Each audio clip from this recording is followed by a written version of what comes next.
Hello everyone and welcome back to Boston Treasure Hunters. This box that we have in front of us here was in a video for you weeks ago when I showed you all the stuff that was brought to me from Connecticut by Phil and Bella.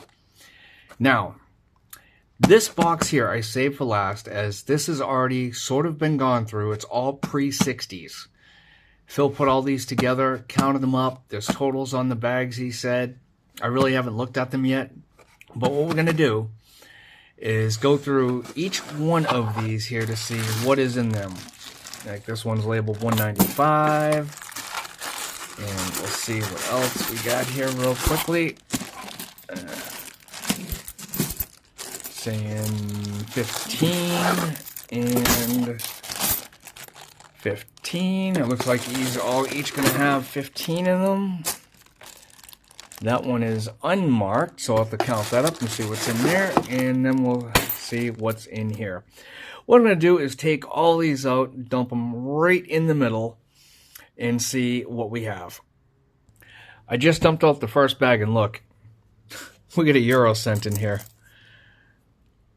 10 euros, and I believe that is either, I want to say Germany, if I'm not mistaken. Pretty cool find. And there you have it. One massive, massive pile of pre-60s nickels. Although this one I am already questioning. Right here, look at this. How can you tell that's a pre-60s nickel? I don't know. Maybe there's a date on that I just can't see right now. Anyways, I'm going to go through this here, sort it by 30s, 40s, 50s. So with that, I'll be right back. Okay, what I'm going to do is make this a little less complicated. Instead of having this massive pile of nickels all over my desk, I'm going to roll them all up. Sitting here rolling them up, and guess what I just happened to notice that I had? That's a 1995 Canadian. Definitely not pre-60s.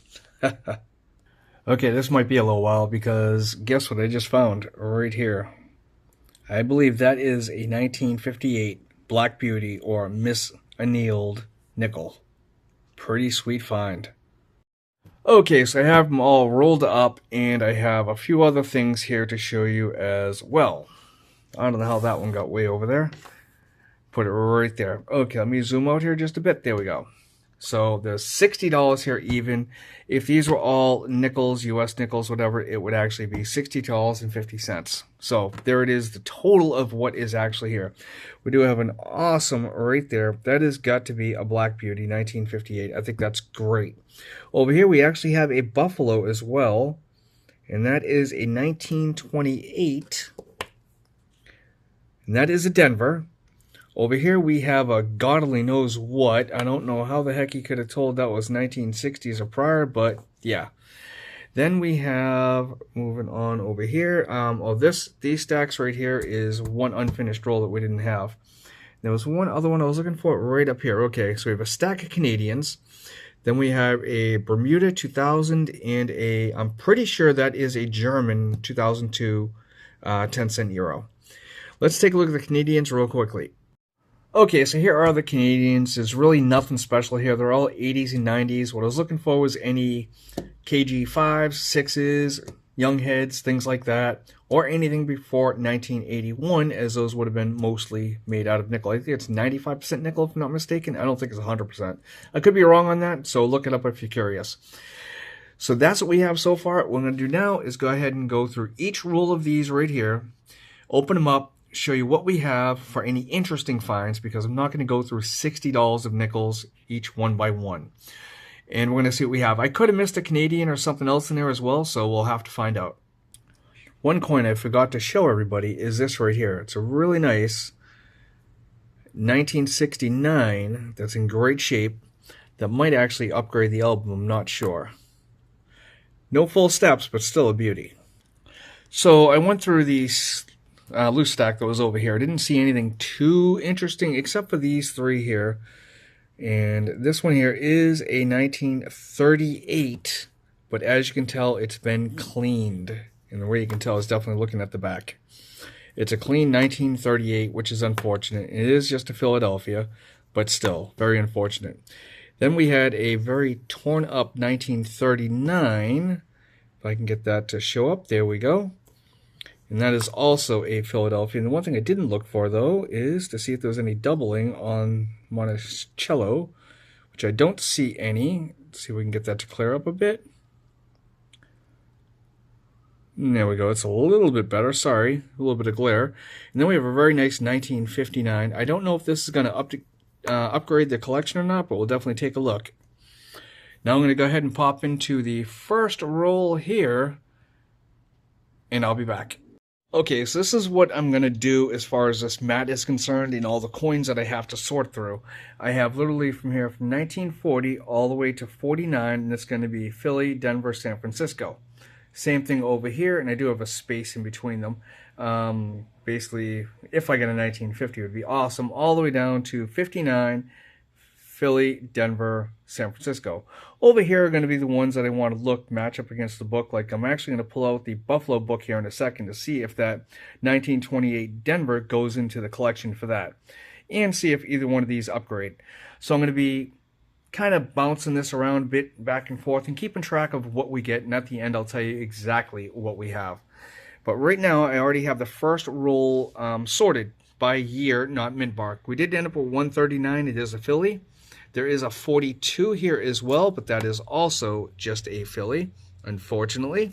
Would have been nice to have found that because I think we need it for the collection. Then down here we have 51 through 54, and then 6, 7, 8, 9. Right there. So that's what we got so far. What I'm going to do is take these right here, add them into over here, and take out anything that either might possibly go here for upgrades, or up here is where I'm keeping all of the, I don't know, odder finds that aren't going to go into the collection but also don't fit on the sheet. Okay, so this is just after the partial roll and a full roll of what we have here so far.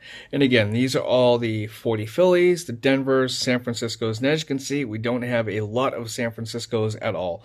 And these are ones that we're going to match up against the album here, which actually, just to get those out of the way, I'm going to go ahead and do that right now. I'll pull out the Buffalo album and then see if those go in as well. So I'll be right back.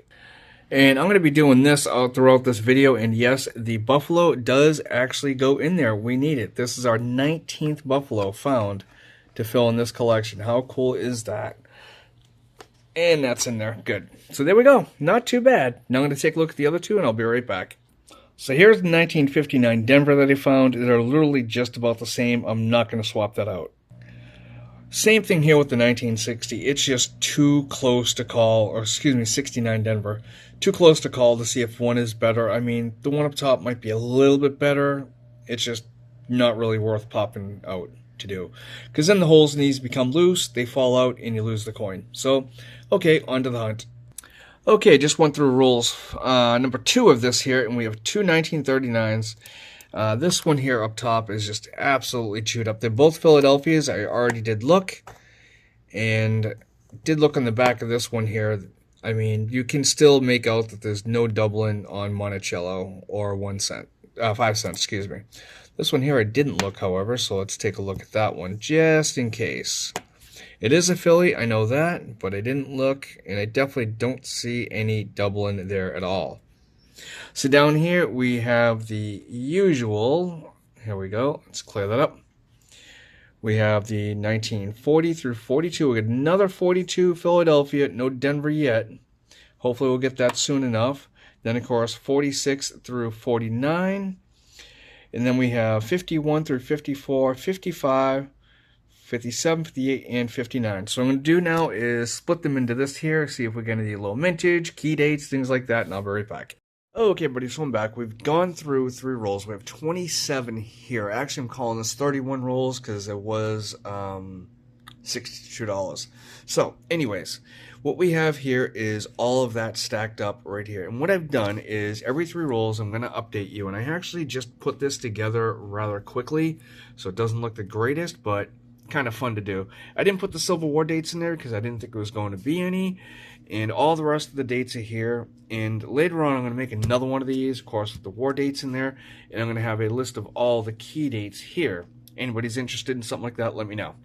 But what we have here so far, after basically 4 rolls, we do have the 1938 right there, which I just cleaned.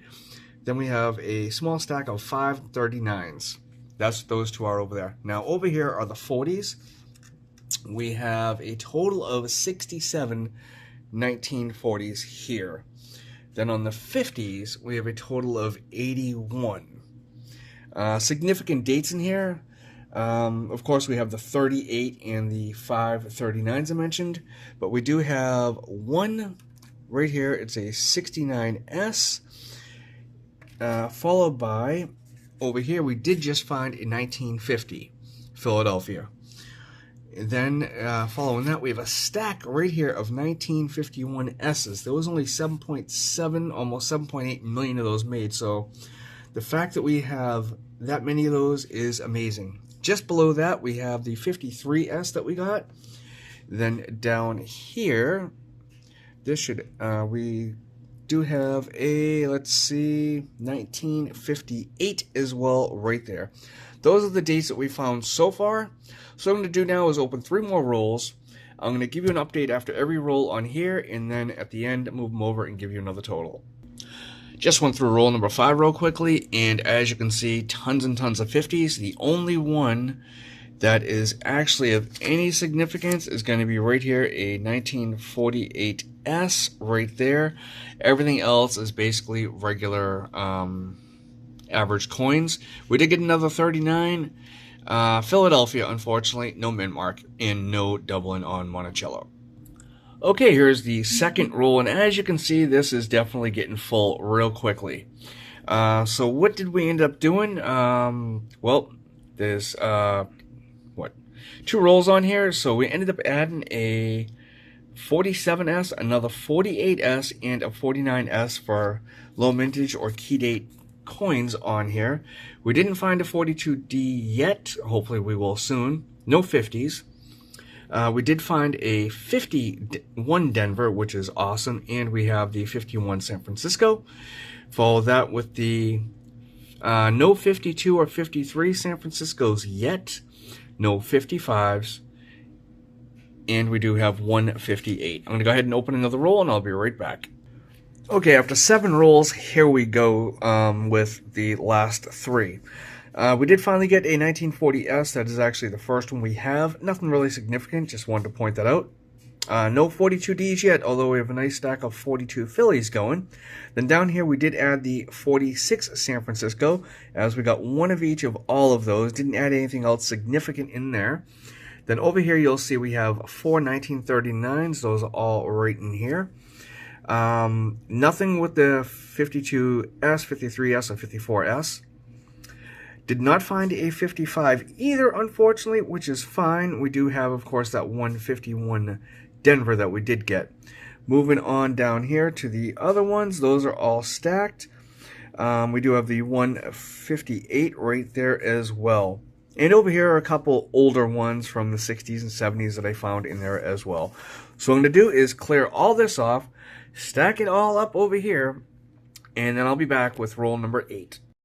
Okay, so I am back, and here is the first 7 rolls stacked up. What I'm going to have to do now, and real quickly, is I'm going to go through each one of these huge stacks, take out the best one, and remove the rest, unless they are a low mintage or a key date. I will leave all those there, or a 38 or 39.